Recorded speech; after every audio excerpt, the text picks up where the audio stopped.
Picture a quiet town in Washington state nestled in the shadow of the Cascade Mountains. Wenatchee, where apple orchards glow under the sun and families cheer at kids' soccer games. Now imagine a dad, a guy who coached his daughter's teams, hugged them tight, turning into a monster. Travis Decker, 32. An Army vet with survival skills that could outsmart the wild, is now the most wanted man in America. They say he took his 3 little girls, Peyton, Evelyn, and Olivia, and left their bodies in a remote campground. This story's gonna hit you like a cold wind through the pines. It's dark, it's raw, and it's still unfolding. Grab your coffee, hit that subscribe button, tap the bell. New true crime drops every week. Let's step into the wilderness. It's May 30th, 2025. Wenatchee, a small town about 150 miles east of Seattle. Travis Decker pulls up in his beat-up pickup truck to pick up his daughters Peyton, 9, Evelyn, 8, and Olivia, 5, for a court-ordered weekend visit. Their mom, Whitney Decker, kisses them goodbye, her heart full. She's used to these handoffs, even though she and Travis divorced years ago. He's quiet today, maybe too quiet, but nothing screams danger. "See you at 8, he says, flashing a half smile. The girls all giggles and ponytails climb into his truck, waving out the window. Whitney watches them go, not knowing it's the last time she'll see them alive. By 8 p.m., they're not back. Whitney calls Travis.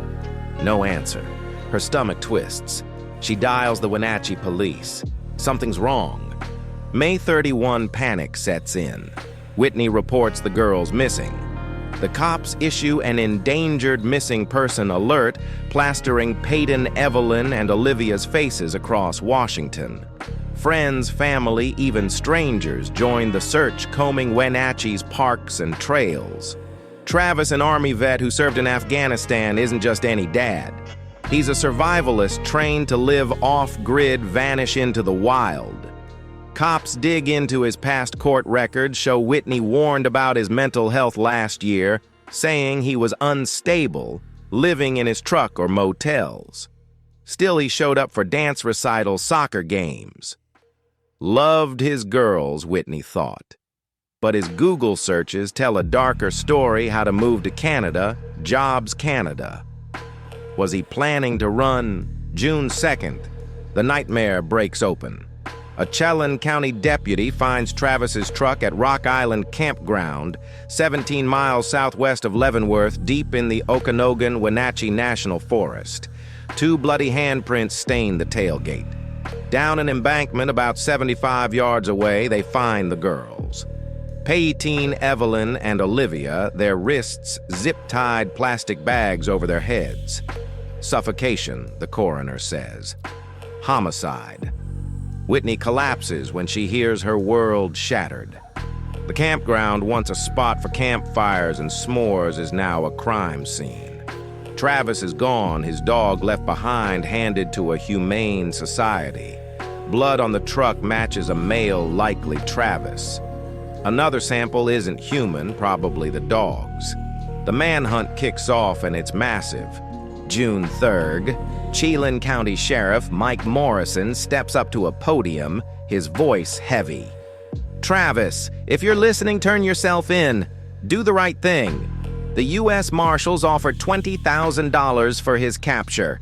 Travis faces 3 counts of first-degree murder, 3 counts of kidnapping, and a federal charge of fleeing prosecution. He's 5'8", 190 pounds, black hair, brown eyes, tattoos snaking up his arms. Cops warn he's armed, dangerous, and a master of survival.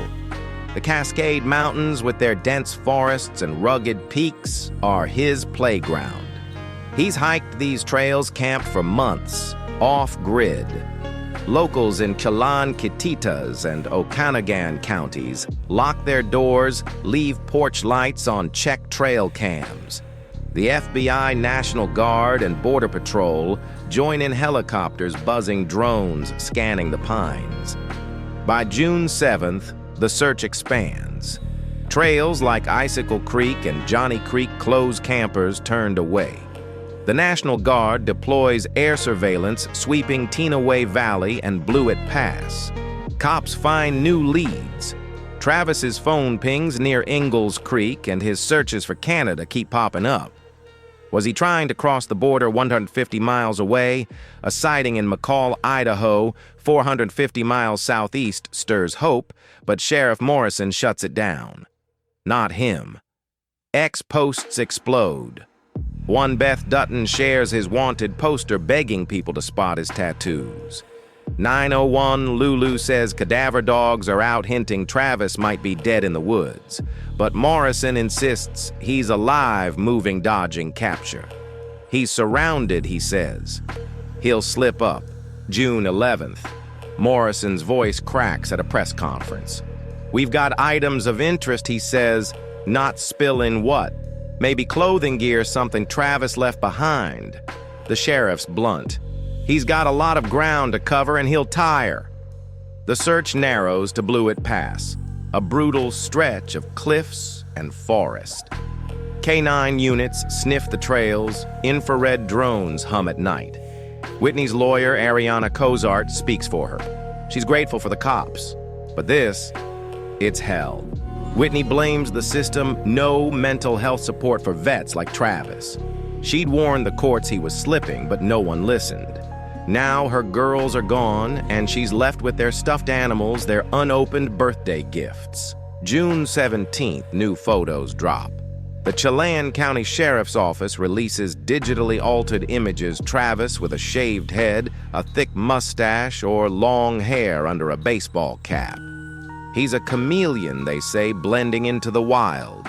The U.S. Marshals take lead, their rapid manhunt program pouring in resources.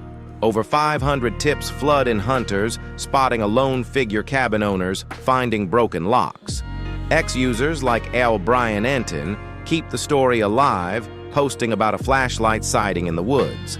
Atara Bull 8008 calls Travis a coward, but others wonder if he's already gone lost to the mountains. The search hits week 3, and locals in Wenatchee hold a memorial at Rocky Reach Park, wearing purple, pink, and blue for the girls.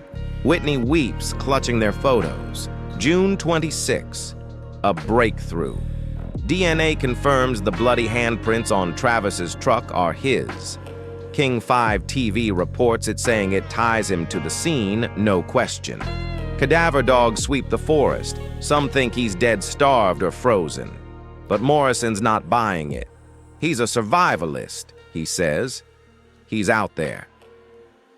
The search stretches to Ingalls Creek Valley High, 900 square miles of unforgiving land. Drones spot nothing but cops keep going, checking cabins' trailheads. Whitney's words haunt. He loved them.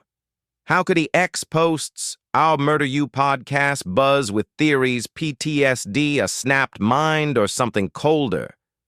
No motive makes sense, Morrison says. It's not the decision of a sound mind. June 30th of 2025. The manhunt's at a fever pitch. Travis Decker's still a ghost, maybe hiding in a cave, maybe across the border. The Cascade Mountains hold their secrets tight. Peyton Evelyn and Olivia's faces are everywhere, billboards, XTV. Whitney's broken, but she's fighting for justice. The community's on edge, locking sheds, scanning the woods. This case grips you because it's not just a crime, it's a dad betraying his own. Is Travis alive, outsmarting the feds, or did the wilderness claim him? Nobody knows. Subscribe, hit that bell. Next week's case might keep you up at night. Stay vigilant.